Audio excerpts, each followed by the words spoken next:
So, Jishu is the first bona fide sect of Buddhism we've encountered in this series. To a large degree, Buddhism isn't a highly sectarian religion much of the time.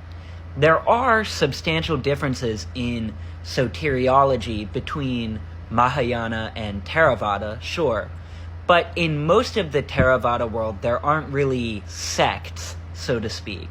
There are different organizations of monks, often national associations, but the differences between these organizations are almost entirely, organizational rather than doctrinal.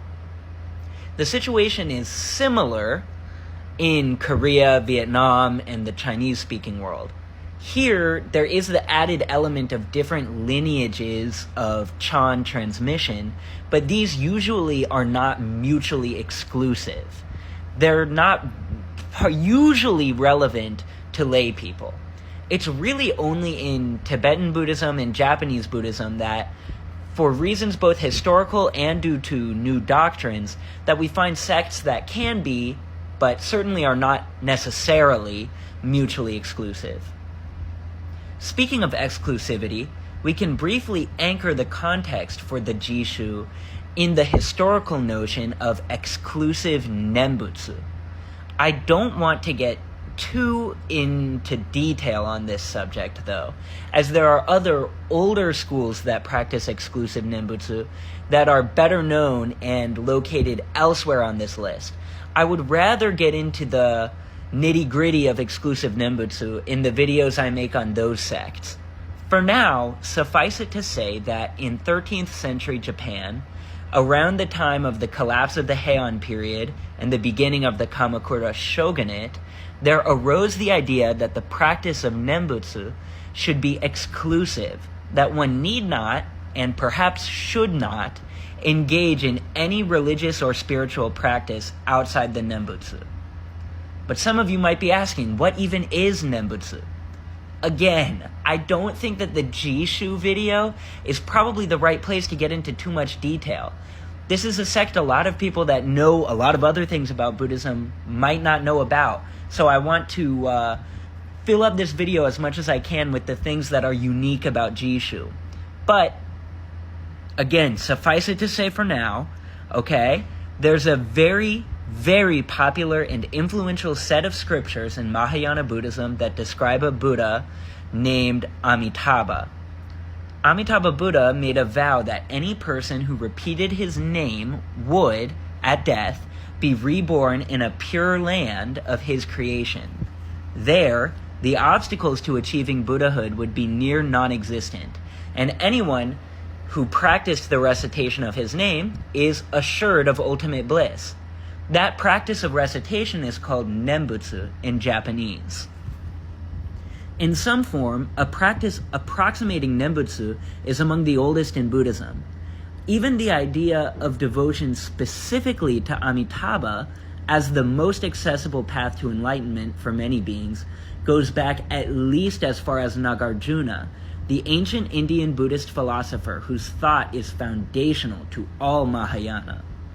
That being said, the normative form of this practice in much of the world, for much of Buddhist history, has been to recite Amitabha Buddha's name and also practice devotion to other Buddhas and Bodhisattvas, as well as recite scriptures and mantras and dharanis, do good deeds, and potentially practice meditation.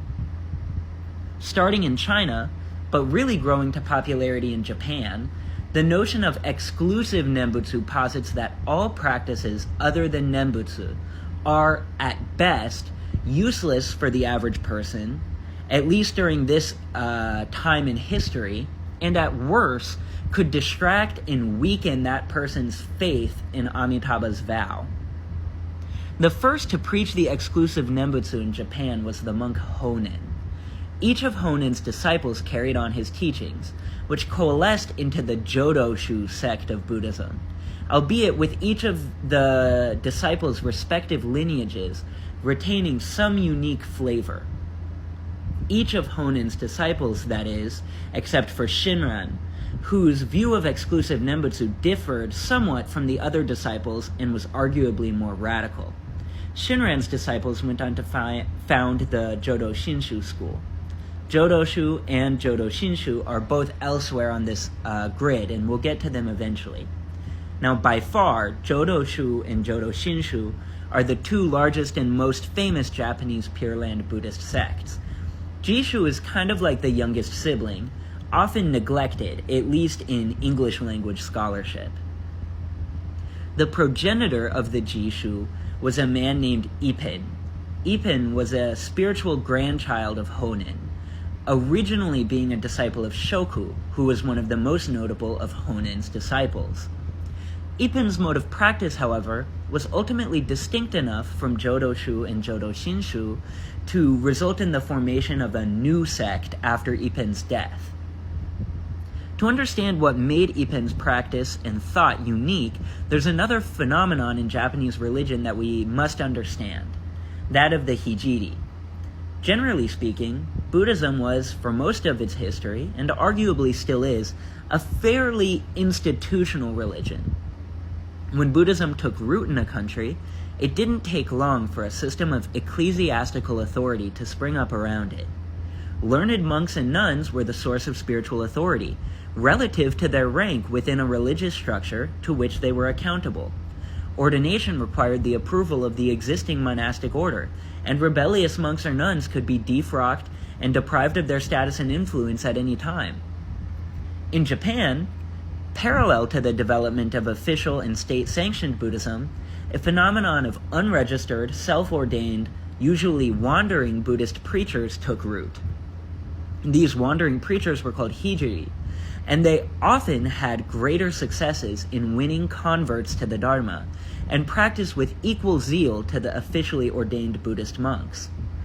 This was all fine and good from the establishment perspective, to the extent that the hijiri turned more and more people into devout Buddhists who would continue patronizing official temples long after the hijiri, him or herself, moved on to the next town. But it also posed a problem. Hijiri were not accountable to ecclesiastical institutions in the same way officially ordained monks and nuns were. On the one hand, this meant that hijiri were usually the cutting edge of new forms of evangelization, ritual, and spiritual practice, driving innovation and creativity, but it also allowed for heterodox ideas to spread. This resulted in a kind of ambiguous relationship between hijiri and institutional Buddhism. In Pure Land Buddhism especially, hijiri did much to popularize the Nembutsu in the centuries prior to the establishment of Jodoshu and other official exclusive Nembutsu sects. Ipin himself, although a disciple of a Jodoshu master, was by all means a hijiri. In the first place, Ipin was itinerant. He spent most of his life wandering from town to town preaching the Nembutsu. He was also an evangelist, and his unique methods of evangelism are a major part of his legacy. One of these methods was that of the Odori Nembutsu, or dancing Nembutsu. This practice is based on a line in the longer Sukhavati Sutra, which promises Pure Land rebirth for those who are filled with joy to the point of dancing upon hearing about Amitabha's vow. Ipin and his disciples would enter a town and begin dancing while reciting Nembutsu. These dances often look much like a procession with drumming in addition to chanting, and they still take place today. There's another doctrinal area where Ipin may have broken from all other forms of Pure Land Buddhism. Here, I have to make an admission first. I really have read Dennis Hirota's masterful translation of The Record of Ipin, a collection of Ipin's writings. I've also encountered descriptions of Jishu's doctrine in secondary literature as well. But in the materials I've read, I have seen conflicting accounts regarding this doctrine. So I have to give the caveat that the number of English sources on Ipin's teachings are small enough that I'm really not 100% sure that the doctrine I'm about to tell you is truly what Jishu teaches. But it is said, in some places, that Ipin taught that you don't need to actually have faith in Amitabha's vow to be saved by practicing Nembutsu. Actual faith, in addition to the recitation, is crucial in every other form of Japanese, Chinese, Korean, Vietnamese, Tibetan form of Pure Land Buddhism. But some say that Ippen taught that even uttering his name in passing would be enough to be saved, as would be merely possessing an object with his name written on it. Ippen's writings do, in some places, seem to hint toward this position. He implied that the salvific power belongs to Amitabha alone and not to the practitioner, including to the faith generated by the practitioner. At the same time, Ippen also wrote clearly that one needed to give up one's worldly attachments to achieve rebirth, so it's a little unclear to me how to square this circle. It is, nonetheless, certainly true that Ippen and his disciples, in addition to Odori Nembutsu, also practiced indiscriminately passing out Nembutsu Ofuda to as many people as would take them. And Ofuda is a kind of charm commonplace in Japanese culture, both Buddhist and Shinto. A Nembutsu Ofuda is then just what it sounds like, one of these charms with the Nembutsu written on it. The Wojak here is passing one of these out if you want to know what they look like. Now, despite Ippen's emergence and arguably continuation of the exclusive Nembutsu tradition, he and his school do have an ecumenical flair. Ippen actually received Inka, which we'll explore more in a later video, but it basically means a certification of enlightenment from Kakushin, an eminent monk of the Rinzai Zen sect. They also have a strong relationship to many Shinto shrines and will practice pilgrimage to those places. Now, Ippen did not set the logistical foundation for a particular sect to be formed based on his teachings. In fact, he actually burned all of his writings before he died to avoid people becoming devoted to him instead of to Amitabha Buddha, I presume. The writings that we do have access to today are just a small fraction that survived, either due to his own forgetfulness, due to other people having copied them, or just luck. Nonetheless, a sect did form that continues to exist today, albeit one much smaller than other schools of Japanese Buddhism. One of the practices that made the Jishu stand out was keeping a record of those who had been, to borrow a Christian term, saved by reciting Amitabha Buddha's name. Another was reciting Nembutsu for set periods of time, allotted throughout the day, week, month, and year. It was this practice that gave the Jishu its name, which means time sect. I've placed the Jishu as slightly subitistic, because once saved by Amitabha Buddha, you are locked in on the track to enlightenment, all at once. And after death, it shouldn't take too long to become enlightened once you're in the Pure Land. But it isn't exactly the kind of doctrinal, sudden, all-at-once enlightenment that's explicitly argued for by some other sects. I also have it as extremely exoteric, because it was preached openly, indeed enthusiastically, to anyone who would listen. Alright, thanks for listening, guys. Come back next time to hear about Julius Evola. I like to call him Julius Ebola. It might be a few days, because I do want to take the time to actually go in and read some of his work before I make the video.